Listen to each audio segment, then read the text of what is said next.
Afia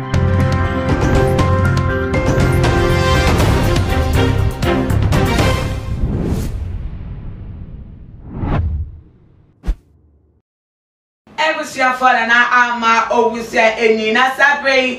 training issues and I'm a day some more at the phone. Too much GH and I'm a new Exp0se motion. Now make up and seminar so Afia Schwar nigga Ghana ni by you what to say queen of comedy what you are telling me I say what the channel na no ono na sabre wa be gina the center of ridicule and go for church and go for sin go for din who fell a sign attempt be will make you think what the point be ever out clear na attempt ni ano and say only means for to ya na tese na to na do ebet na live broadcast so church and say no Afia Schwar shake clan we come e confite bi and dey na what dey them for trend that so benyesika e dey action mo say na wo for grandpa wo no dey bia da social media ka for do okire e japade awodo no okire tese nyama de wo de bi kire pa so na wo for no grandpa no won hye wo mo na wo mani bi mpo ato aduane edi na ebia no grandpa no ne papa dey bia da wo de to the Instagram so dey chairman say ne papa no grandpa no ne ma me owo no ye ya cha ne boyfriend and wo de ne cha na we ashamed of ono akasa ne family na Afia Schwar in an attempt to say one church and someone Ghana for the fans, the followers, and even the haters and for no one who say and then the press and I not to nado and the bet to Janum and not so where live call on the Facebook page so when any mammy ye child 18 come up now what did the man at the cinema to the new say if ye a comedy why me dey be found for say we are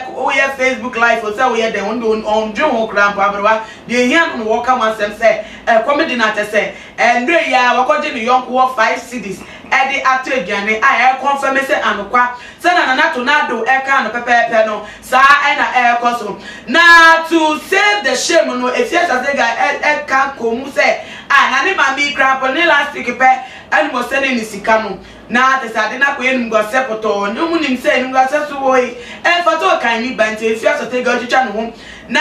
enum go ase aba na te say aye nsem pi na no na me ka ko say social media wo very big platform at the center for do na Exp0se da see wo mo pay information wo mo pay nyama ehu eno nti ho no de wo pesa nipa ehu enfa wo hu anase wadwuma anade wo pese wo ma nipa hu no eno me post on social media da me tu for me ka se wo post what the baby weakness or strength or falling or standing will be bia wo social media e go bi echi wan kasa hu ena wo be nu hu because wo bi oba wo bia on fa wo se wo ye nipa anase wo nye nipa won fa won say wo tifie mu anase won tifie mu won fa won say comedy anase e come end o on fa won po say wo da wo arebo mu anase wo anije mu on de oba wo hia ne say wo di bibia to wo be hwa wo benya bi aka e dia fa won ninti e say ye nya suemu bi say social media de wo post ya epeboa ebetu food de be ye wo akono de ade say wo be say di pe hu about you no e na do beto na say won be say nyeme bi wo a on pese di pa be do adwin be ko so na so meka wa sem dia and the infant to ho because when we Afia Schwar in an attempt to be prove point say na wo for wo show mo ne maame no wa hwe no kra say ni ska last week no he dey ko ba ye ni kwase apoto and maame ne dey to just say ye nra pe no ko pa charge 5 cedi ska I will be the medidi ya wo sem now so who knows one rebraba ko hwehwe mu crampo na ni maame crampo no ma before ya reb tese uni company for mu a etweto menopause bi crampo no na no bi na aye no ma so mo menopause cra de me na na cry bi wo ha ano papa we didi ewia ba ko to no ni the whole day obeka kire no dey si weni na so to obi no didi enso brefie bi na aba mo so na edu za me person no sa bi etimi si one rebraba na sa no bi na abrewa ye cha we de ka sa asem na so akoye live telecasting ya fa mu nsem at secretary adai Exp0se guy center of ridicule bi atwetwe ne say woniska won say oputi prekopetu ne sen mo de film sesi ano no ana te say enungwase ro twa no wonti ato ne say wo tuka e dia fa kroma te say wo chiche 5 cedi de enye sika with the standard that we portray wa bontain and say sika ne cars about to top any nyama or e woni fie ne sika o tugu dan dan nka 5 there e ga so beneath him but say live telecast no untimi control the record now why ka say mo wa person better abontin one no e na akobie say ye fanye photo social media obi enu ofa ho say you are feeling good or not. And no ma say who tumpo na say who tumpo but don't person who ni say dey pa na person o de what they tre mo so mehwe the omenya wan se baka so meka edra to enim and no thing na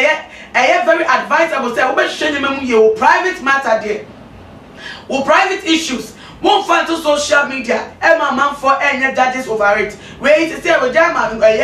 Ghana for judges over her life say won show the busia won hwe ni mame won hwe ni papa ya ti tornado nsem no atum say be no cresa because of the ade ni enwene the ade so ate e social media so ntie de ye fanye futuo enfama ye ho na de beba update bia won nsem weti say nchiremu na first of Ghana ho de nchiremu beba abonte abechiremu ade atre na fans and followers and even the haters no munia banana ama ogusa me de dwade a me de best some na enonti mon subscribe na bia mon so no bon follow ye e Instagram page at Too Much GH _ Too Much GH. Me did Exp0se Japan. A break and Bessem TV. Me share Too Much GH.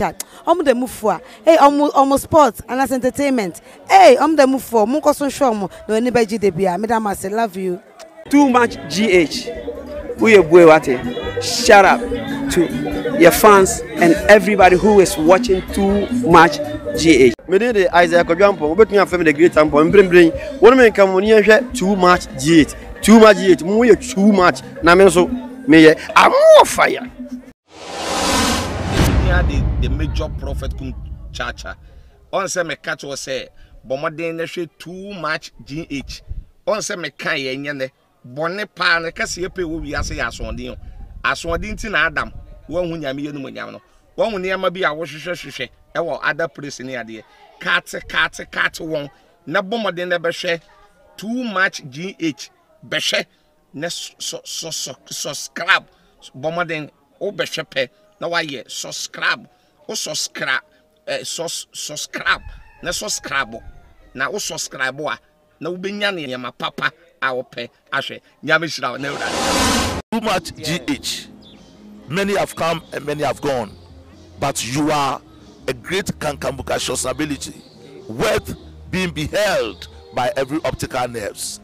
That saith the papacy. Keep watching Too Much GH